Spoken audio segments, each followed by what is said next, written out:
আসসালামু আলাইকুম ওয়া রাহমাতুল্লাহি ওয়া বারাকাতুহু।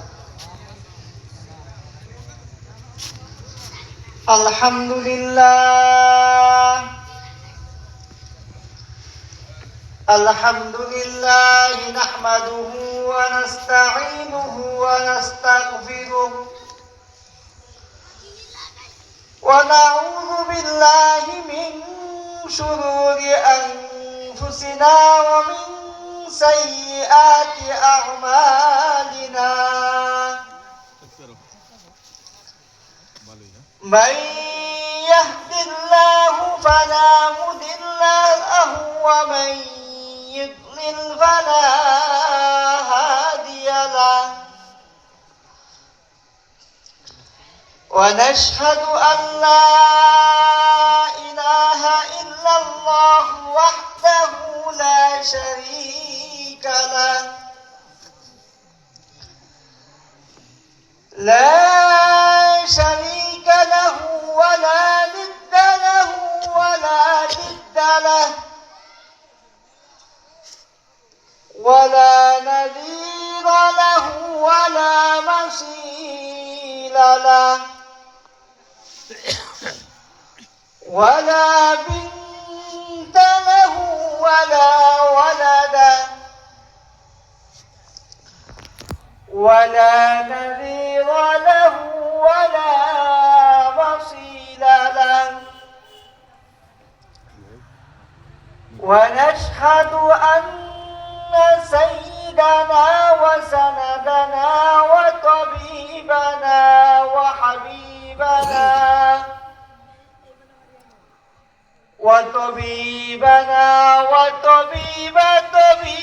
قلوبنا ومرشدنا صلى الله عليه وسلم أرسله بالحق بشيرا ونذيرا بين يدي الساعة من يطع الله ورسوله فقد رشدا ومن يعصهما فقد غوى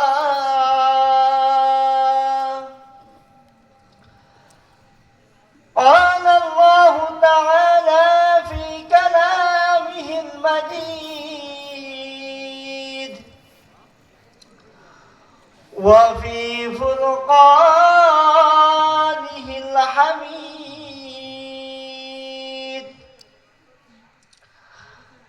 أعوذ بالله من الشيطان الرجيم.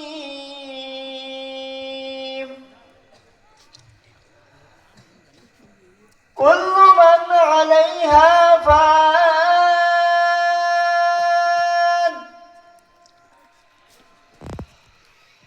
ويبقى وجه ربك ذو الجلال والإكرام.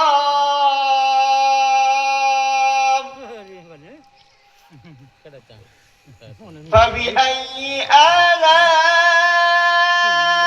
ربكما تكذبان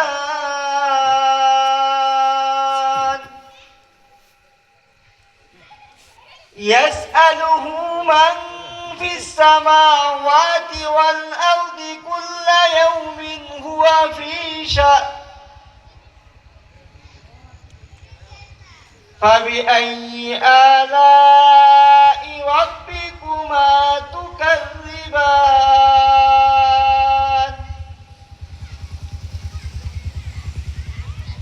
سنفرغ لكم أيها الثقلان.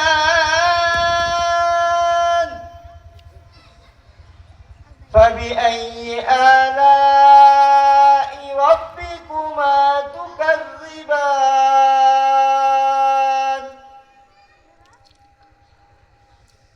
وقال رسول الله صلى الله عليه وسلم كل مولود يولد على فطرته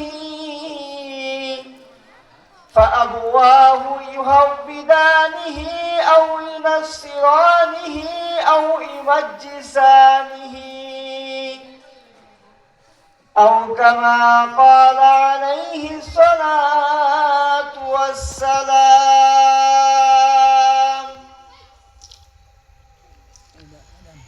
الحمد لله দুবাই নামাপাড়া বাইতুস সালাম জামে মসজিদ ও একতা যুব সামাজিক উন্নয়ন সংগঠনের উদ্যোগে মৃত ব্যক্তিদের মাগফিরাত কামনায় বার্ষিক ওয়াজ ও দোয়া মাহফিলের সম্মানিত সভাপতি,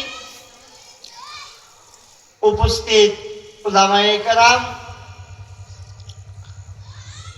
ও বিভিন্ন বাড়ি থেকে বিভিন্ন জায়গা থেকে আল্লাহ তাআলা কুরআনকে মহব্বত করিয়া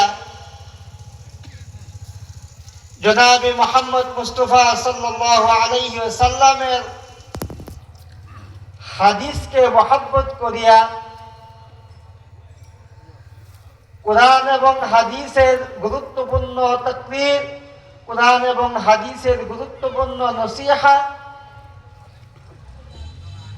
শোনার উদ্দেশ্যে আল্লাহ পাক রব্বুল আলামিন আমাদেরকে জান্নাতের এক বাগানে উপস্থিত হওয়ার তৌফিক দান করছেন। এই জন্য মন থেকে, দিল থেকে রব্বে কারীমের দরবারে শুকরিয়া জ্ঞাপন করছি। সকলে বলে আলহামদুলিল্লাহ।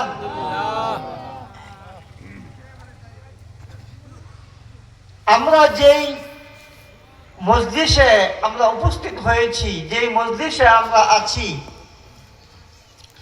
এই মজলিসটা আল্লাহ তাআলার কাছে খুবই দামি একটা মজলিস। যদিও আমাদের এখানে উপস্থিতি একেবারেই কম, আমাদের উপস্থিতি কম, কিন্তু উপস্থিতি কম হলেও এই মজলিসের দাম আল্লাহ পাক রব্বুল আলামিনের কাছে অনেক বেশি।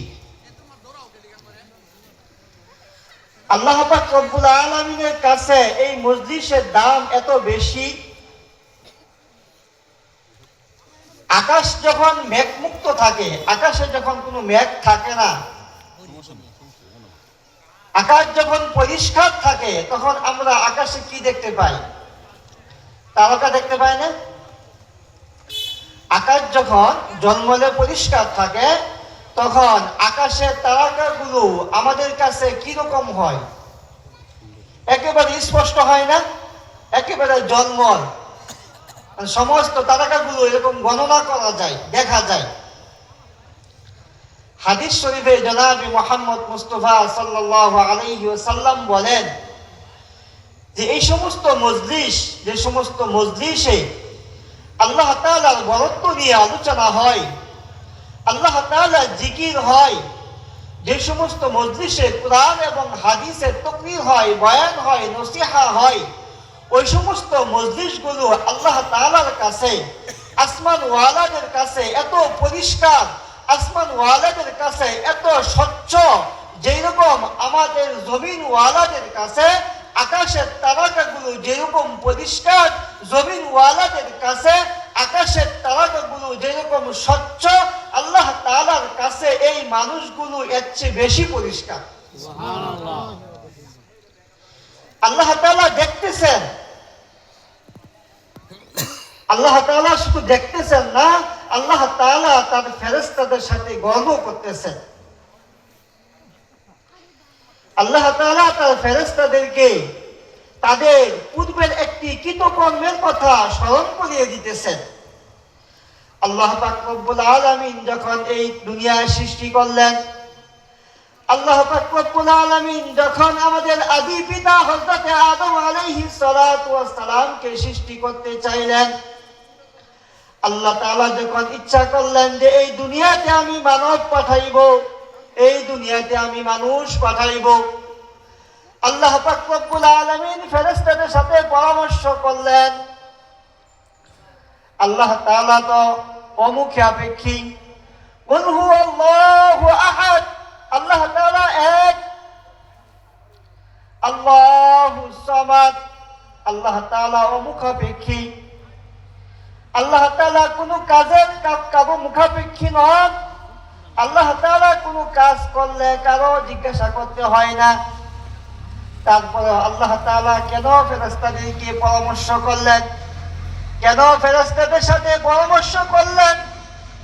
আল্লাহ তাআলা মানব জাতিকে শিক্ষা দিলেন, হে মানব জাতি, তোমরা যে কোনো কাজ করবে পরামর্শের মাধ্যমে করবে, যে কোনো কাজ করবে পরামর্শের মাধ্যমে করবে। যদি পরামর্শের মাধ্যমে কাজ করো সেই কাজের মধ্যে বরকত হবে।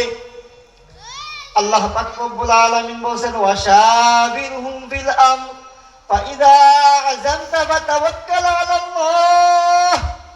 হে মানব জাতি, তোমরা যে কোনো কাজ করো তোমরা পরামর্শ করে করো, একক সিদ্ধান্তে কোনো কাজ করিও না। তোমরা যখন পরামর্শের মাধ্যমে কোনো কাজ করো, যখন পরামর্শের মাধ্যমে কোনো সিদ্ধান্তে তোমরা উপনীত হও, ফাইদা আযামতা, যখন পরামর্শের মাধ্যমে কোনো সিদ্ধান্তে তোমরা পৌঁছো, ফাতাওয়াক্কাল আলাল্লাহ, আল্লাহ তাআলার উপর তাওয়াক্কুল করো, আল্লাহ তাআলার উপর ভরসা করো। তোমরা যখন পরামর্শ করে আল্লাহ তাআলার উপর তাওয়াক্কুল করে আল্লাহ তাআলার উপর ভরসা করে যখন কোনো কাজ করবে, ফাইদা আযামতা ফাতাওয়াক্কাল আলাল্লাহ ইন্নাল্লাহা ইউহিব্বুল মুতাওয়াক্কিলিন। আল্লাহ তাআলা ভরসাকারীকে বড়ই পছন্দ করেন। যে নাকি আল্লাহ তাআলার উপর ভরসা করে আল্লাহ তাআলা তাকে খুবই পছন্দ করেন। আল্লাহ তাআলা তার কাজের মধ্যে বরকত দান করেন। এই কাজের ভিতরে কোনো খারাপই থাকলে এটা উঠায়া নেন আল্লাহ তাআলা। এই কাজের মাধ্যমে আল্লাহ তাআলা বরকত দান করেন। আমরা তো তাবলীগে বলি না, পরামর্শের মধ্যে খায়ার বরকত হইতে হয় না বেইজ্জত। এইটা আল্লাহ তাআলার হুকুম, এটা কোনো তাবলীগওয়ালাদের কথা না বা কোনো চিল্লার কথা না, এটা আল্লাহ তাআলার হুকুম।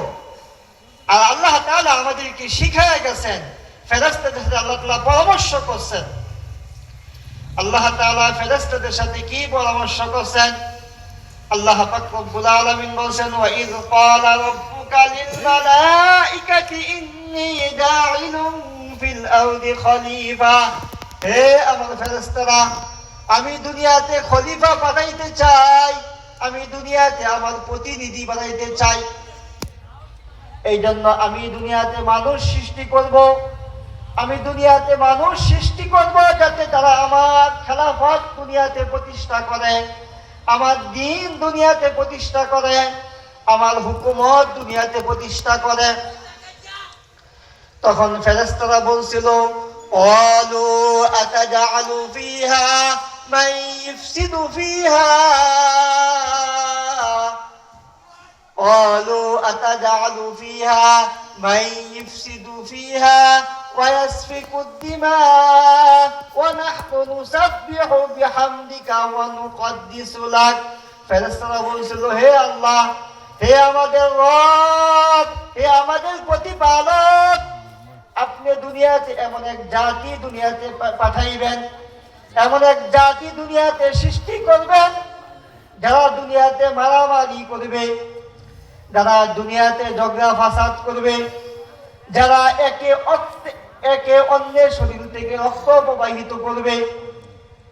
আপনি দুনিয়াতে এমন জাতি কেন প্রেরণ করবেন যারা পরস্পর মারামারি করবে, রক্তপাত ঘটাইবে? ওয়া নাহনু নুসাব্বিহু বিহামদিকা ওয়া নুকদ্দিসু লাক। আমরাই তো আপনার তাসবিহ পাঠ করি, আমরাই তো আপনার তাসবিহ পাঠ করি, আপনার তাহলিল পাঠ করি, আপনার জিকির আমরাই তো করি। তাহলে আপনি দুনিয়াতে আর মানুষ পাঠাইবেন কি জন্য? আল্লাহ তাআলা বলবেন, ক্বালা ইন্নী আ'লামু মা লা তা'লামুন। আল্লাহ তাআলা ফেরেশতাদেরকে বললেন, হে আমার ফেরেশতারা, আমি যা জানি তোমরা তা জানো না। অনেক লম্বা ঘটনা, আমরা জানি এই ঘটনা। আমার বলার উদ্দেশ্য হইল যে আল্লাহ পাক রব্বুল আলামিন ফেরেশতাদেরকে এই ঘটনার কথা স্মরণ করে দিবেন যে হে আমার ফেরেশতারা, দেখো দেখো, তোমরা তো বলছিলে যে মানুষ দুনিয়াতে শুধু রক্তপাতই ঘটাইবে, মানুষ দুনিয়াতে শুধু ফিতনা ফাসাদই করবে, মানুষ দুনিয়াতে শুধু মারামারি করবে। কিন্তু দেখো আমার কিছু বান্দা এই শীতের রাতে এই কুয়াশায় তারা এরকম কি করতেছে, আমার বরত্ব নিয়ে আলোচনা করতেছে, আমার জিকির করতেছে। আমার জিকিরের মজলিস, আমার কোরআনের মজলিস, আমার কোরআনকে মহব্বত করিয়া আমার বন্ধু আমার হাবিব জনাবে মুহাম্মদ মুস্তাফা সাল্লাল্লাহু আলাইহি ওয়াসাল্লামকে মহব্বত করিয়া তারা দেখো কত সুন্দর করে বৈশা কোরআন হাদিসের কথা শুনতেছে। এই জন্য এই মজলিসের দাম এত বেশি, এই মজলিসের দাম এত বেশি। জনাবে মুহাম্মদ মুস্তাফা সাল্লাল্লাহু আলাইহি ওয়াসাল্লাম বলেন, মা মিন কওমিন ইয়াযকুরুনাল্লাহ হাফাতহুমুল মালাইকা। যখন আল্লাহ তাআলার কিছু বান্দা যখন আল্লাহ তাআলার বরত্ব নিয়ে আলোচনা করে, আল্লাহ তাআলার বান্দারা যখন আল্লাহ তাআলার মজলিসে বসে আল্লাহ তাআলার গুণকীর্তন করে, আল্লাহ তাআলার জাত এবং সিফাত নিয়ে আলোচনা করে, তখন ওই মজলিসকে ফেরেশতারা বেষ্টন করে ফেলে। আল্লাহর কসম, আল্লাহর কসম, এই মসজিদ যতই ছোট হোক না কেন, এই মজলিসের যে কথা বলতেছে সে যতই ছোট হোক না কেন, আমি যতই অদম হই না কেন, আমি তো আমার মাওলা পাকের কথা বলতেছি, আপনারা আমার মাওলা পাকের কথা শুনতেছেন। এই জন্য এই মজলিসের দাম এত বেশি। হাফাতহুমুল মালাইকা, এই মজলিসকে আল্লাহ তাআলার ফেরেশতারা ঢেকে ফেলছে, আমরা দেখতেছি না। এই মজলিসের চতুর্দিকে আল্লাহ তাআলার ফেরেশতারা দাঁড়িয়ে আছে। ওয়াগশিয়াতহুমুর রাহমা, আল্লাহ তাআলার অসংখ্য অগণিত রহমত আমাদের উপর বর্ষণ হইতেছে বৃষ্টির মতো।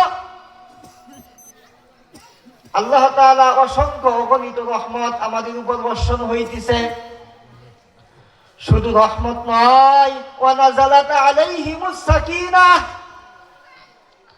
সাকিনার অনেক ব্যাখ্যা, সাকিনার 50টার বেশি ব্যাখ্যা আছে।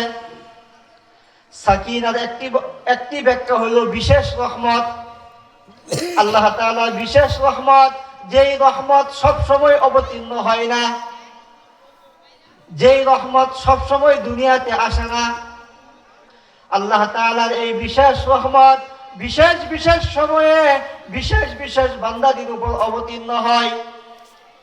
এই সাকিনা নামক রহমত আল্লাহ তাআলা এই মজলিসের উপর বর্ষণ করতেছে। ওয়া নাযালাত আলাইহিমুস সাকিনা ওয়া যাকারাহুমুল্লাহু ফী মান ইনদাহ।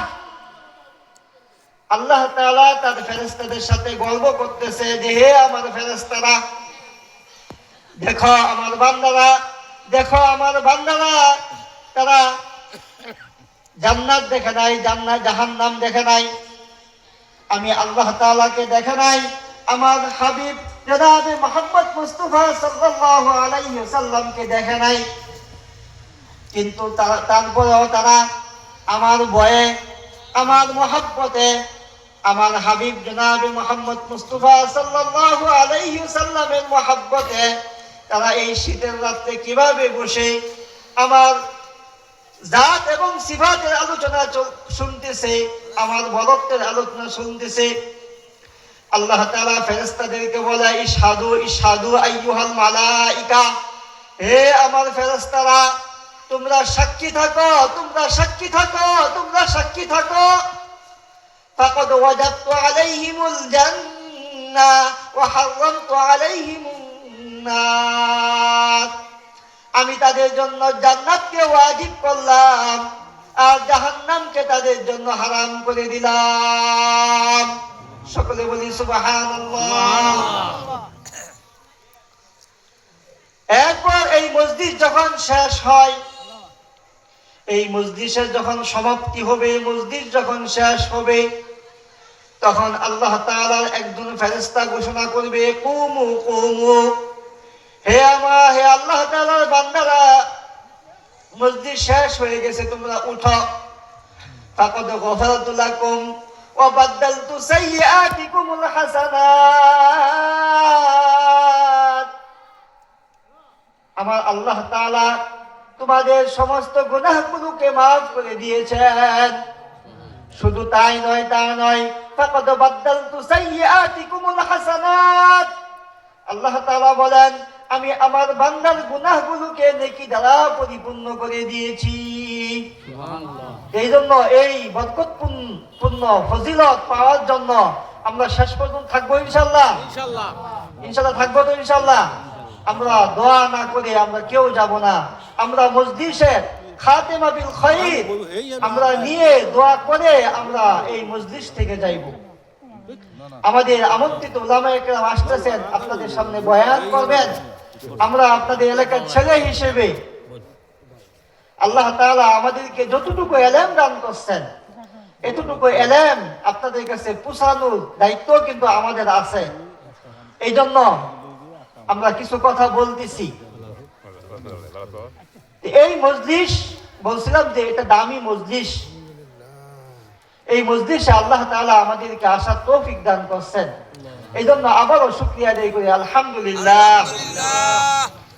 মহান আল্লাহ পাক রব্বুল আলামিনের দরবারে আরো শুকরিয়া জ্ঞাপন করছি যে আল্লাহ তাআলা আমাদেরকে মুসলমান বানায়া দুনিয়াতে পাঠাইছেন। একজন মুসলমানের দাম কত বেশি, একজন মুসলমানের মূল্য কত বেশি। আমরা কি কেউ আল্লাহ তাআলার কাছে আবেদন করছি যে আল্লাহ আমাদেরকে মুসলমান বানায়া পাঠান? আমরা আবেদন করছি কেউ? বলেন না, করছি কেউ? করি নাই। আল্লাহ তাআলা তো আমাকে কোনো হিন্দুর ঘরে জন্ম দিতে পারতেন, আমি কোনো হিন্দু হইতে পারতাম, কোনো খ্রিস্টানের ঘরে আমার জন্ম হইতে পারত। আমি যদি কোনো হিন্দুর ঘরে জন্ম হইতাম তাহলে একজন মুসলমানের যে ফজিলত, একজন মুসলমানের কি ফজিলত? লা তাকুমুস সাআতু হাত্তা ইয়াকুলা রাজুলান আল্লাহ আল্লাহ। যতক্ষণ পর্যন্ত একজন মুসলমান দুনিয়াতে জীবিত থাকবে আল্লাহ তাআলা এই দুনিয়া ধ্বংস করবেন না, আল্লাহ তাআলা এই কায়নাতকে ধ্বংস করবেন না, আল্লাহ তাআলা এই পৃথিবীকে ধ্বংস করবেন না, আল্লাহ তাআলা কিয়ামত সংঘটিত করবেন না। এই জন্য একজন মুসলমানের এত দাম, একজন মুসলমানের এত দাম। একজন মুসলমান যদি এক জাররা পরিমাণ ঈমান নিয়া এরকম আল্লাহ তাআলার দরবারে যায়, দুনিয়ার থেকে যায়, আল্লাহ পাক রব্বুল আলামিন তাকে 10 দুনিয়ার সমপরিমাণ একটি জান্নাত তাকে দান করবেন। সকলে বলি সুবহানাল্লাহ। একজন মুসলমানের এত দাম, আল্লাহ তাআলা আমাদেরকে সেই মুসলমান বানায়া দুনিয়াতে পাঠাইছেন।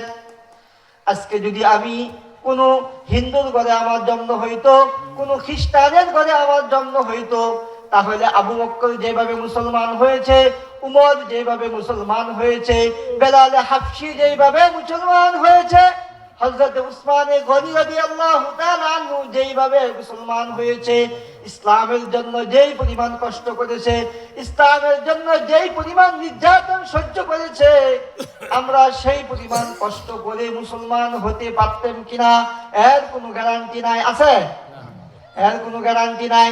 কিন্তু আল্লাহ তাআলা আমাদেরকে মুসলমানের ঘরে জন্ম দিয়া আমাদেরকে আল্লাহ তাআলা ওয়ারিস সূত্রে আল্লাহ তাআলা মুসলমান বানায়া পাঠাইছেন। সুবহানাল্লাহ। জনাবে মুহাম্মদ মুস্তাফা সাল্লাল্লাহু আলাইহি ওয়াসাল্লাম বলেন, কুল্লু মাওলুদিন ইউলাদু আলা ফিতরাতিহি।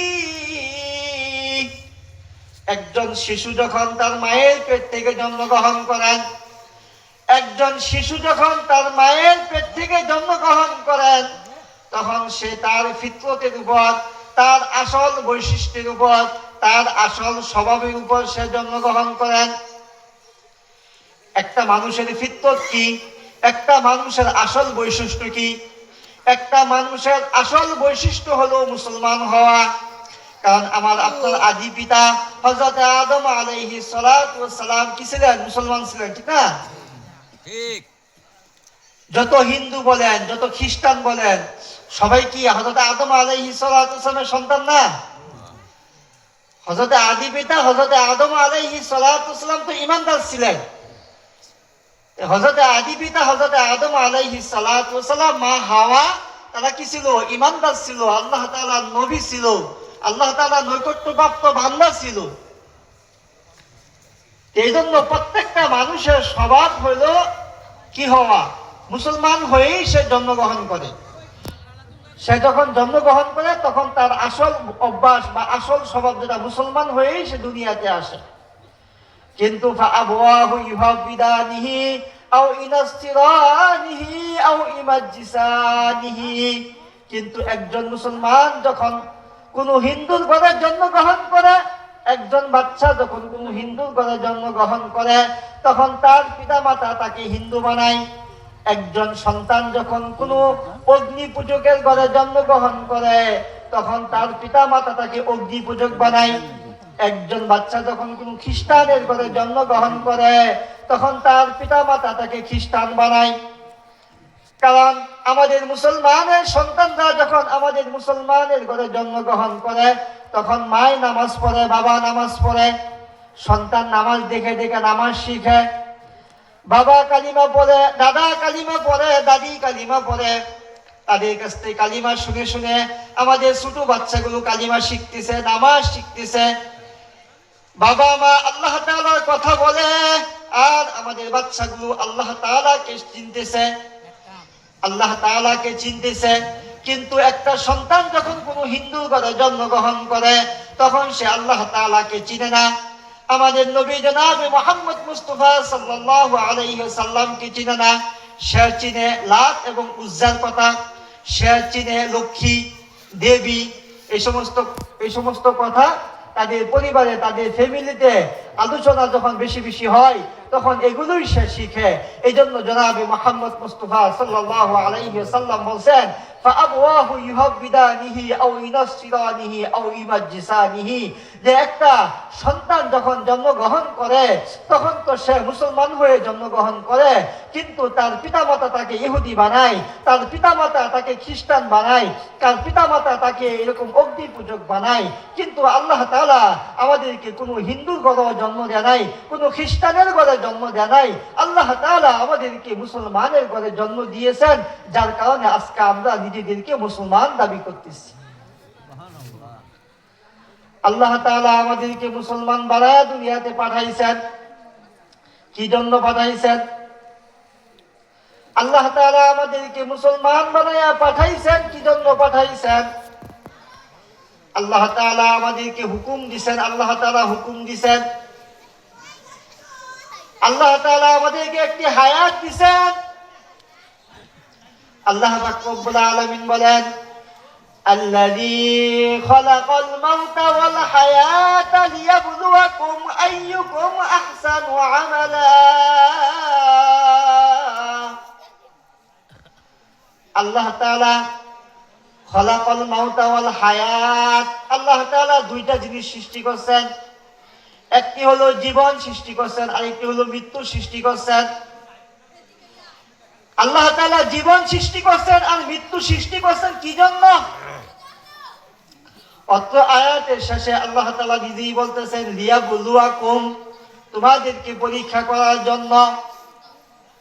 আল্লাহ তাআলা কি পরীক্ষা করবেন? কার বেশি টাকা আছে নাকি? হ্যাঁ, কার বেশি সম্পদ আছে এগুলো পরীক্ষা করবেন? কার অনেক বড় বাড়ি আছে? না না, আল্লাহ তাআলা এগুলো পরীক্ষা করবেন না। আল্লাহ তাআলা পরীক্ষা করবেন লিয়াবলুয়াকুম আইয়ুকুম আহসানু আমালা, কার আমল সবচেয়ে বেশি, কার আমল সবচেয়ে সুন্দর। আমল বেশি করতে হবে, আবার সুন্দর করতে হবে। শুধু আমল বেশি করলে হবে না, সে আমল যাতে সুন্দর হয় সেই দিকেও খেয়াল রাখতে হবে। এই জন্য আল্লাহ তাআলা আমাদেরকে হায়াত দিয়েছেন, আল্লাহ তাআলা আমাদের একটা মউত দিয়েছেন, মৃত্যু দিয়েছেন। এই হায়াত এবং মৃত্যুর মধ্যবর্তী যে সময়টা আছে এটা হলো আমার হায়াত জিন্দেগি। এই হায়াত জিন্দেগির যে সময়টা আছে 50 থেকে 60 বছরের জিন্দেগি, এই জিন্দেগির পরীক্ষা আল্লাহ তাআলা আমাদেরকে নিবেন। এই জিন্দেগির প্রত্যেকটা মুহূর্ত, প্রত্যেকটা সময়ের হিসাব আল্লাহ পাক রব্বুল আলামিনের কাছে আমাদেরকে দিতে হবে। কুল্লু মান আলাইহা ফান ওয়া ইয়াবকা ওয়াজহু রাব্বিকা যুল জালালি ওয়াল ইকরাম। সব কিছু ধ্বংস হয়ে যাবে, আসমান জমিন সবকিছু ধ্বংস হয়ে যাবে, সারা কায়নাতের ভিতরে যা কিছু আছে সবকিছু ধ্বংস হয়ে যাবে, শুধু আমার আপনার প্রতিপালক আল্লাহ তাআলা বাকি থাকবেন, আর সব কিছু ধ্বংস হয়ে যাবে। কাল কিয়ামতের ময়দানে আমার আপনার প্রতিপালক আল্লাহ তাআলা বিচারপতির আসনে বসবেন। আর-রহমান আলাল আরশি ইস্তাওয়া, রহমান সেদিন কি করবেন? তার বিচারপতির আসনে বসবেন। কাল কিয়ামতের ময়দানে একমাত্র বিচারপতি কে হবেন? একমাত্র জাস্টিস কে হবেন? আমার আল্লাহ তাআলা একমাত্র বিচারপতি হবেন। জীবনের প্রতিটা মুহূর্তের হিসাব আল্লাহ তাআলা আমাদের থেকে নেবেন। হাদিস শরীফে আসছে যে 5টা বিষয়ের হিসাব না দিয়ে একটা মানুষ মানে এক কদম সামনে অগ্রগতি হইতে পারবে না, এক কদম সামনে যেতে পারবে না। পুরা হায়াতে জিন্দেগির হিসাব আল্লাহ তাআলার কাছে দিতে হবে। তোমার জন্ম থেকে মৃত্যু পর্যন্ত তোমার যে সময়টা, সেই সময়টা তুমি কিভাবে ব্যয় করছো? তুমি যে সম্পদ দুনিয়াতে অর্জন করছো, সেই সম্পদটা কিভাবে অর্জন করছো? তোমার সম্পদের উৎস কি ছিল? হালাল ছিল না হারাম ছিল? আমি আপনি মনে করতেছি যে আমি যেভাবেই হোক আমাকে অনেক সম্পদের মালিক হতে হবে, আমাকে অনেক বড়লোক হতে হবে, আমাকে অনেক কোটিপতি হতে হবে, কিন্তু আমি যে সম্পদ অর্জন করব, সেই সম্পদের উৎস কি হবে? আমি সম্পদ কোথায় থেকে অর্জন করতেছি, কিভাবে অর্জন করতেছি, হালাল পথে অর্জন করতেছি না হারাম পথে অর্জন করতেছি, এটা হিসাব কিন্তু আল্লাহ তাআলার কাছে আমাকে দিতে হবে। এই জন্য তুমি সম্পদ কোথায় থেকে অর্জন করছো, এটার হিসাব কিন্তু কাল কিয়ামতের ময়দানে আল্লাহ তাআলার কাছে দিতে হবে। আমি সম্পদ অর্জন করছি হালাল পথে, ঠিক আছে, কিন্তু সেই সম্পদ আমি ব্যয় করব কিভাবে? তুমি কোন রাস্তায় তোমার সম্পদ ব্যয় করবে, তুমি কিভাবে ব্যয় করবে? হালাল পথে ব্যয় করবে না হারাম পথে ব্যয় করবে? তোমার সম্পদ, তোমার টাকা, এগুলো কি মাহফিলে দিবে, মসজিদে দিবে না গানের মঞ্চে দিবে? তোমার উপার্জিত টাকা মসজিদে দিবে না মাজারে দিবে? এটার হিসাব কিন্তু আল্লাহ তাআলা নিবেন। এর হিসাব কিন্তু আল্লাহ তাআলা আমাদের কাছ থেকে নিবেন, যে তুমি কিভাবে সম্পদ অর্জন করতেছ, আর সেই সম্পদ তুমি কিভাবে ব্যয় করতেছ, এর পুঙ্খানু হিসাব কিন্তু আল্লাহ তাআলা আমাদের থেকে নিবেন। 4 নম্বর, আল্লাহ তাআলা যৌবনের হিসাব নিবেন। হে আমার যুবক ভাইয়েরা, আজকে আমি মনে করতেছি আমি তো যুবক, এখন তো আমার নামাজ পড়ার সময় এখনো হয় নাই, দাড়ি রাখার সময় এখনো হয় নাই, চিল্লাত যাওয়ার সময় এখনো আমাদের হয় নাই। আমরা তো যুবক, আমরা দুনিয়াতে একটু খেলতামশা করব, দুনিয়াতে একটু হাসি তামশা করব, কিন্তু তোমার এই যৌবনের হিসাব কিন্তু আল্লাহ তাআলা পৃথকভাবে তোমার কাছ থেকে আদায় করবেন। যে ওই যৌবন বয়সটা তুমি কিভাবে কাটাইছ, এই যৌবন বয়সে তুমি দুনিয়ার খেলতামশা করছ নাকি আল্লাহ পাক রব্বুল আলামিনের ইবাদত করছ, আল্লাহ তাআলার গোলামি করছ, আল্লাহ তাআলার দাসত্ব করছ? এই জন্য এই যৌবনের হিসাব আল্লাহ তাআলা আমাকে নিবেন। এই যৌবনের হিসাব আমাদেরকে দিতে হবে। এই জন্য তুমি যুবক হও আর তুমি বৃদ্ধ হও, তুমি যখন প্রাপ্তবয়স্ক হয়ে গেছ, তোমার উপর আল্লাহ তাআলা সকল হুকুম আরোপিত হয়ে গেছে। তোমার উপর নামাজ ফরজ হয়ে গেছে, তোমার উপর দাড়ি রাখা ওয়াজিব হয়ে গেছে, তোমার উপর রোজা রাখা ফরজ হয়ে গেছে। আল্লাহ তাআলার যত হুকুম আছে সমস্ত হুকুম মানা তোমার জন্য জরুরি হয়ে গেছে।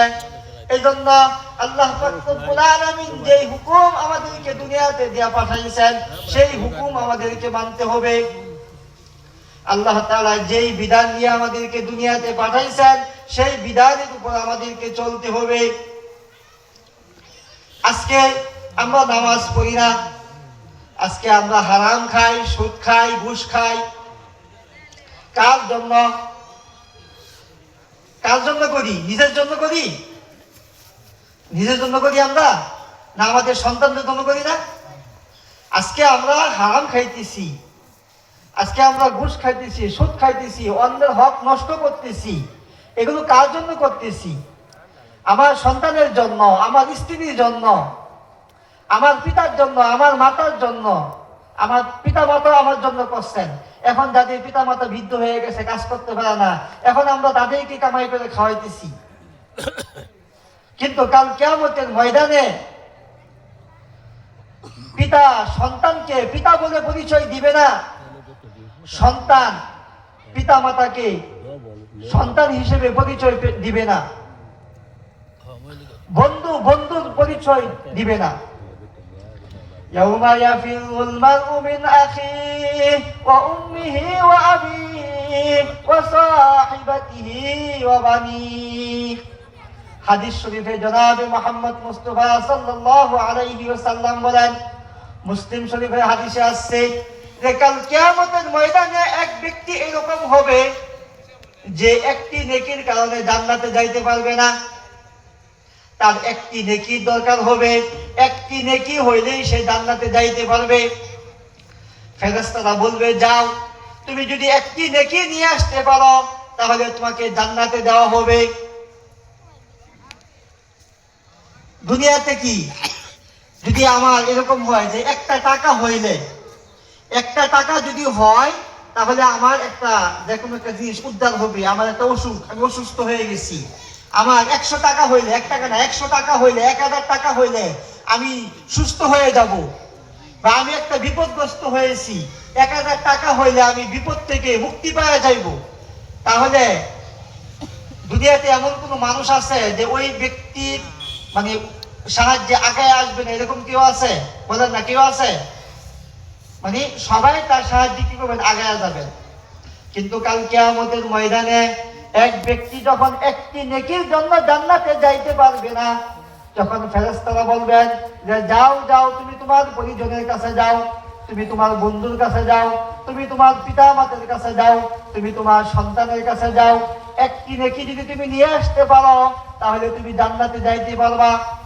তখন ওই ব্যক্তি তার পিতার কাছে যাবে, বলবে, বাবা, আমি একটি নেকির কারণে জান্নাতে যাইতে পারি না, আমাকে একটি নেকি দাও।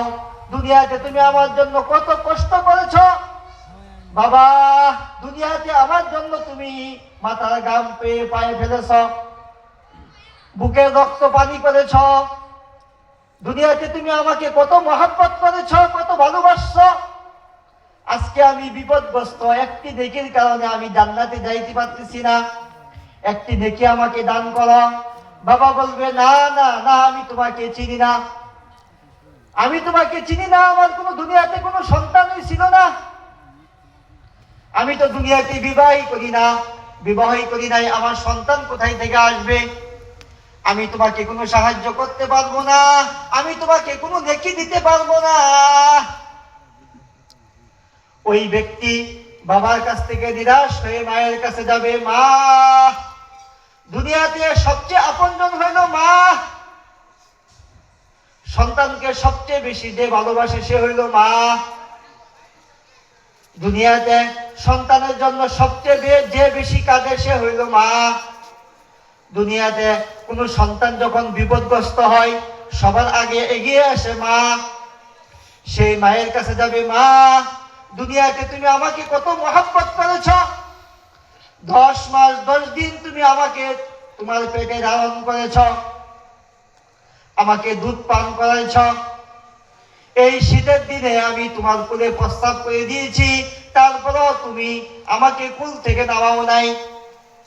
আমি একটা নেকির জন্য জান্নাতে যাইতে পারি না, আমাকে একটি নেকি দান করো। মা বলবে, না না না, আমার কোনো সন্তান দুনিয়াতে ছিল না, আমি তোমাকে চিনি না, আমি তোমাকে কোনো সাহায্য করতে পারবো না, আমি তোমাকে কোনো নেকি দিতে পারবো না। বাবা তার সন্তানের কাছে যাবে, সন্তান বাবাকে অস্বীকার করবে, বন্ধু বন্ধু বন্ধুর কাছে যাইবে, বন্ধু বন্ধুকে সাহায্য করবে না। ইয়া আইয়ুহাল্লাযীনা আমানু আনফিকু মিম্মা রাযাকনাকুম মিন ক্বাবলি আন ইয়াতিয়া ইয়াউমুল লা বাইউন ফীহি ওয়ালা খুল্লাতুন ওয়ালা শাফাআহ ওয়াল কাফিরুনা হুমুজ জালিমুন। আল্লাহ তাআলা বলেন, হে ঈমানদাররা, তোমরা আল্লাহ তাআলার রাস্তায় দান করো, খরচ করো। ওই দিন আসার পূর্বে, যেই দিন কোনো বেচা কিনা থাকবে না, যেই দিন কোনো বন্ধুত্ব থাকবে না, যেই দিন কোনো সুপারিশ থাকবে না।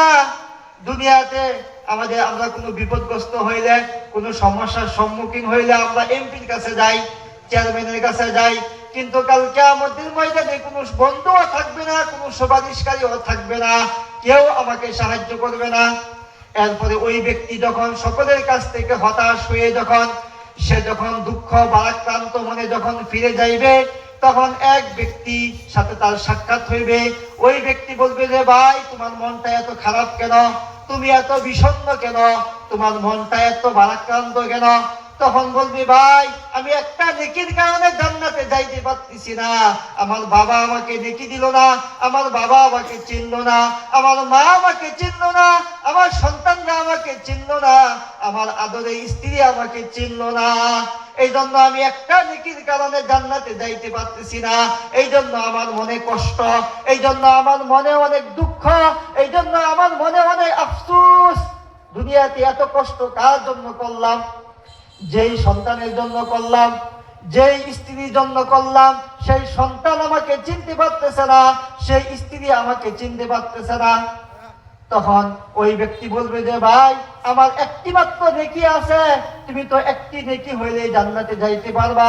আমার তো কোনো নেকি নাই, একটি মাত্র নেকি আছে, আমি তো জান্নাতে যাইতেই পারবো না। যাও যাও, আমি তোমাকে একটি নেকি দিয়া দিলাম, তুমি একটি নেকি নিয়ে তুমি জান্নাতে যাও, আমাকে তো এমনিতেই জাহান্নামে যেতে হবে। তখন ওই ব্যক্তি তাকে একটি নেকি দিয়া দিবে। একটি নেকি নিয়ে এসে আল্লাহ তাআলার দরবারে উপস্থিত হবে যে, আল্লাহ, আমি একটি নেকি নিয়ে আসছি, আমাকে জান্নাতে দাও। আল্লাহ পাক রব্বুল আলামিন তাকে বলবেন, ঠিক আছে, তোমাকে জান্নাত দিলাম, তুমি জান্নাতে যাও।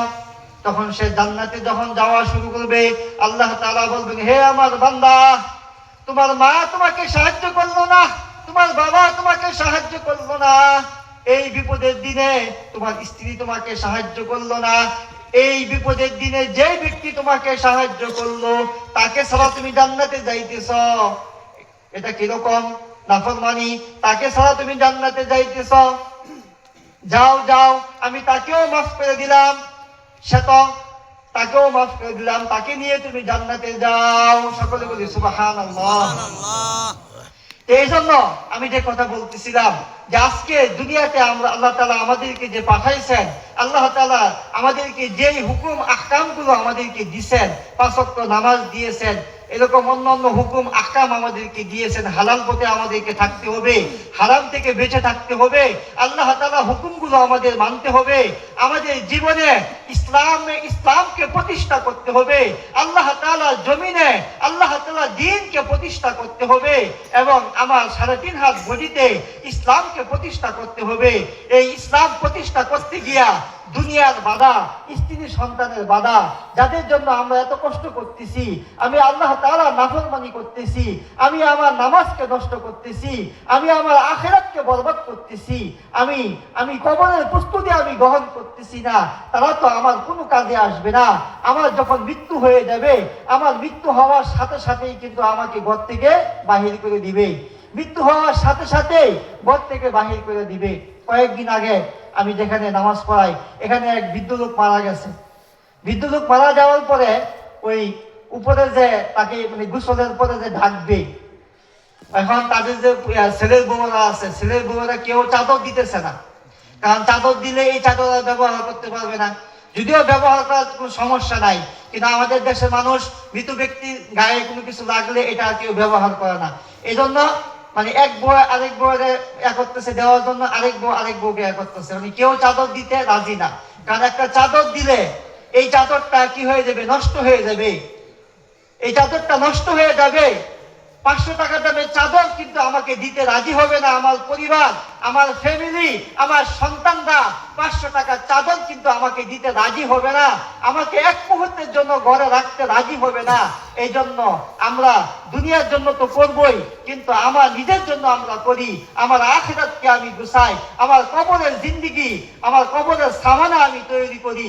আল্লাহ পাক রব্বুল আলামিন যে কথাগুলো বললাম এই কথাগুলো বুঝা এবং আমল করা তৌফিক দান করুক। ওয়া আখিরু দাওয়ানা আনিল হামদুলিল্লাহি রাব্বিল আলামিন। আলহামদুলিল্লাহ, মাশাআল্লাহ, আলহামদুলিল্লাহ। হযরত অত্যন্ত চমৎকার ভাবে কোরআন ও হাদিসের আলোকে খুব সুন্দর আলোচনা করতেছিলেন যে পরকালে আমরা কতটা অসহায় হয়ে যাব, কতটা নিঃস্ব হয়ে যাব, যেখানে মা তার সন্তানকে, বাবা তার সন্তানকে চিনবে না, এরকম একটা নিঃস্ব অবস্থায় আমরা হাসরের ময়দানে থাকবো।